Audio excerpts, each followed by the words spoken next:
Sa videong ito, pag-usapan natin ang 6 na makamandag na bagay na maaaring makasira ng iyong buhay. Ang mga positibo at magagandang habits ay tumutulong sa'yo na maging maayos ang buong pagkatao mo. May mga habits kasi na napaka-terrible at mapanganib na makakasira sa iyong buhay. Minsan hindi mo alam na masama na pala ang ginagawa mo at malalaman mo lang ang kamalian mo kung wasak na ang buhay mo. Ano ang mga bagay na ito? Number 1, pagmamapuri o sobrang pride. Ano ang pagmamapuri? Labis-labis na pagpapahalaga sa sarili. Di makatwirang pagkadama ng pagiging nakahihigit sa iba kung tungkol sa talino, kagandahan, kayamanan, posisyon, at iba pa. Mapanghamak na paggawi o pakikitungo. Walang pakundangan o mapagmataas na pag-uugali. Palalong pagkilos.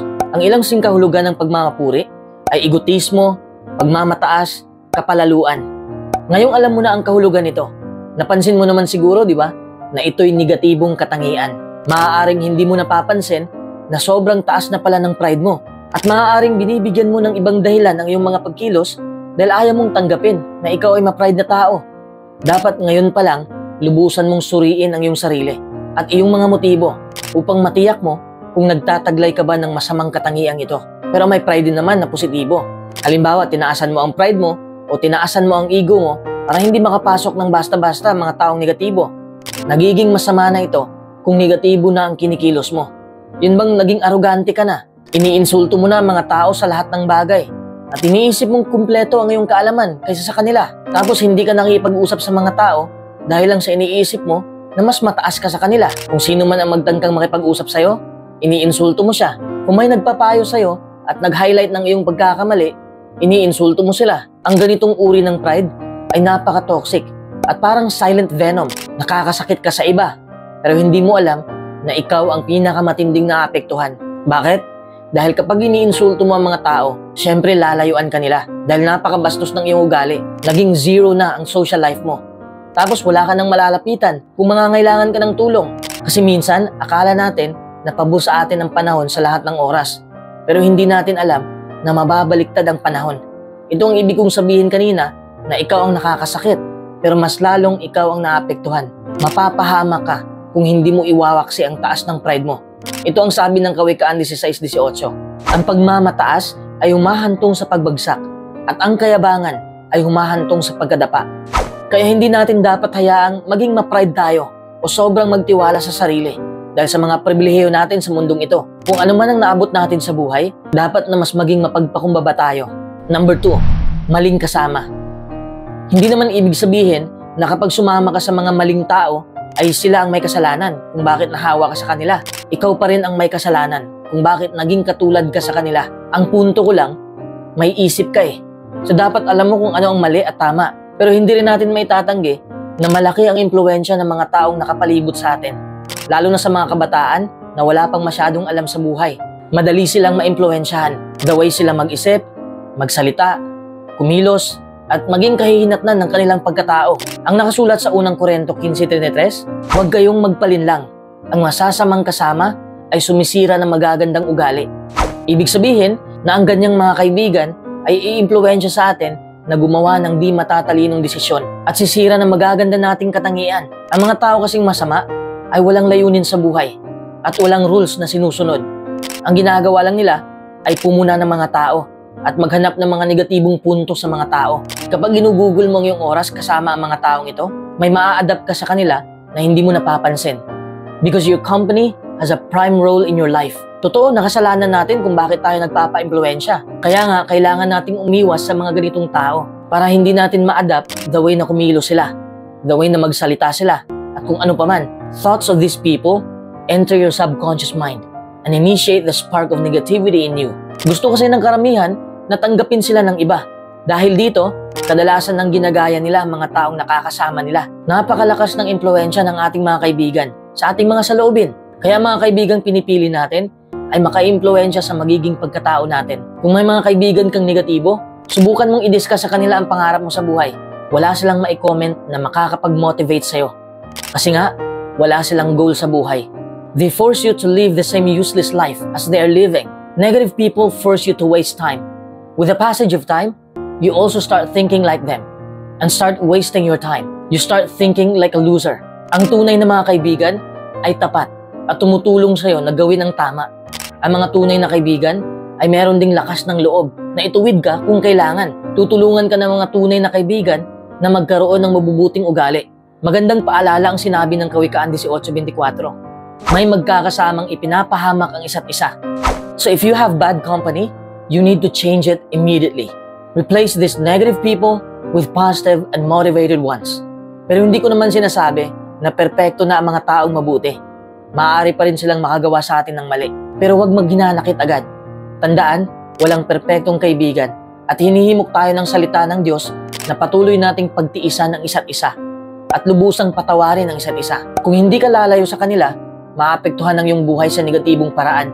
Pero sa totoo lang, may mga kaibigan din naman ako na hindi mabuting impluwensya. Pero kinakausap ko pa rin sila. Pinakikitunguhan ko pa rin sila ng may paggalang at kabaitan. Hindi ko sila hinuhusgahan o pinipintasan kasi lahat naman ng tao ay pwedeng magbago. Kasi ang nasa isip ko, kung kaya nilang maka-impluwensya, bakit hindi ko yun kayang gawin sa kanila? Number 3, overthink. May overthink na mabuti at may overthink na masama. Kadalasan kasi, kapag mag-overthink ka na, halos lahat ng iniisip mo ay negatibo. Sakit ito sa isip na sisira ng buhay mo. Pero ito ang katotohanan. Kapag masyado kang positibo, madidismaya ka lang. Malulungkot ka naman kapag negatibo ka. Pero kung realistic o makatotohanan ka, magkakaroon ka ng tamang pananaw sa mga bagay-bagay. Pero syempre, may mga realidad ng buhay na hindi natin maiiwasan kahit na positibo tayo.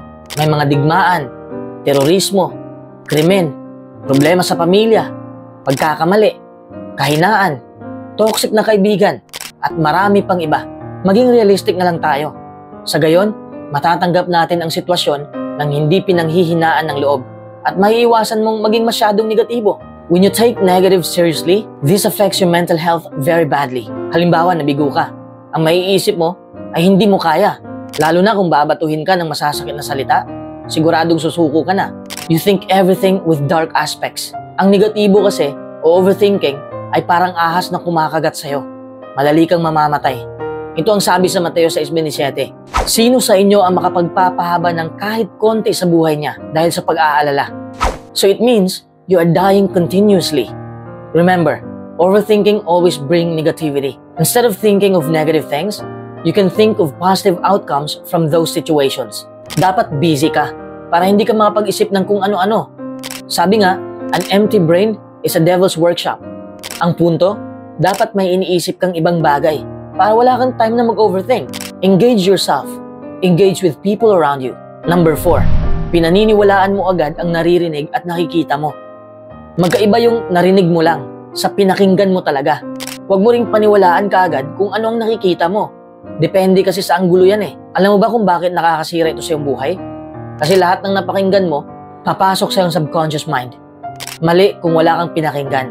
At mali rin kung lahat ay pinakinggan mo. Kasi ang taong hindi nakikinig ay mangmang. Mangmang din ang taong nakikinig sa lahat. At ginagawa rin niya ang kanyang napakinggan kahit alam niyang masama ito. Both cannot live the life they want. Kaya ang may papayo ko sa'yo, dapat balanse at may salaan ang iyong mata at tenga. It's always a good idea to verify information before accepting it as true. Minsan kasi bias tayo eh. Pinapakinggan lang natin yung gusto nating marinig at i-reject natin yung hindi tugma sa gusto natin. May mga fake news din. There's a lot of misinformation and disinformation circulating on the internet at napakahirap sabihin kung ano yung totoo at hindi totoo. May mapandayang balita din. May propaganda, misinterpretation, outdated information, at conspiracy theory. Halimbawa, noong COVID-19 pandemic, kaliwat kanan ang mga nakakasamang payo sa kalusugan at mga scam na panggagamot. Ang daming kasinungalingang maririnig sa TV at radyo. Laganap din sa internet ang mga conspiracy theory. Dahil sa internet, mas madali at mas mabilis na tayong makatanggap at di sinasadyang makapag-share ng maling balita. Kaya naman ang ating email, social media account at newsfeed ay puno ng impormasyong hindi naman totoo o may halong kasinungalingan. Kaya wag basta maniwala sa nakikita mo o naririnig mo. Ito ang sabi ng Kawikaan 14:15. Pinaniniwalaan ng walang karanasan ang lahat ng naririnig niya, pero pinag-iisipan ng marunong ang bawat hakbang niya. Madali tayong madadaya kung hindi tayo mag-iingat. Nagkalat sa internet ang mga larawang may caption at maiikling video, lalo na sa social media. Tinatawag itong mga meme. At kadalasan ang ginagawa ito para magpatawa. Pero napakadaling baguhin ng mga larawan o video o gamitin ito ng walang context. Ibig sabihin, kukunin lang ang isang parte sa sinabi ng isang tao pero hindi kasama ang iba pa niyang sinasabi. Kaya nagbabago ang kahulugan nito. Mailan pa nga na kayang gawa ng video ang isang tao na para bang sinasabi niya o ginagawa ang isang bagay kahit hindi naman talaga. Ang number 1 rule ay huminto at tanungin mo ang iyong sarili. Totoo ba talaga itong naririnig o nakikita ko? Isishare ko ba ito o hindi?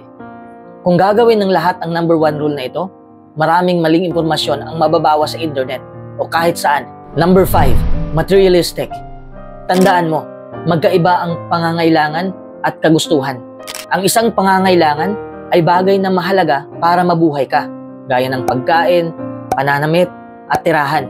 Ang isang kagustuhan ay bagay na nais mong makuha, pero hindi naman kailangan sa pang-araw-araw na pamumuhay. Ibig sabihin, konti lang ang ating pangangailangan, pero walang katapusan ang ating kagustuhan. Ano ba ang materialismo? Ito ay ang pagbubuhos ng atensyon at panahon sa material na mga bagay, sa halip na sa espiritual na mga kayamanan. Ang materialismo ay udyok ng mga pagnanasa, prioridad, at focus sa buhay ng isang tao. Dahil dito, naghahangad tayo ng mas marami pang material na pag-aari. Ginagamit ni Satanas ang sistema ng komersyo ng sanlibutan para papaniwalain tayo na mahalagang magkaroon ng higit at higit pang material na mga bagay para maging masaya tayo. Alam na alam niya kung paano pupukawin ang pagnanasa ng ating mga mata. Iniaalok ng sanlibutan ang lahat ng uri ng material na bagay, mula sa mahalaga hanggang sa walang kwenta. At ang ilan ay talagang nakaaakit. Naranasan mo na bang bumili ng isang bagay? Hindi dahil kailangan mo ito, kundi dahil nakita mo ito sa isang advertisement o sa tindahan. Pagkatapos, naisip mo ba na mabubuhay ka naman pala kahit wala yon? Ang gayong di kinakailangang mga bagay ay ang nagpapakomplikado lang ng ating buhay at pabigat sa atin.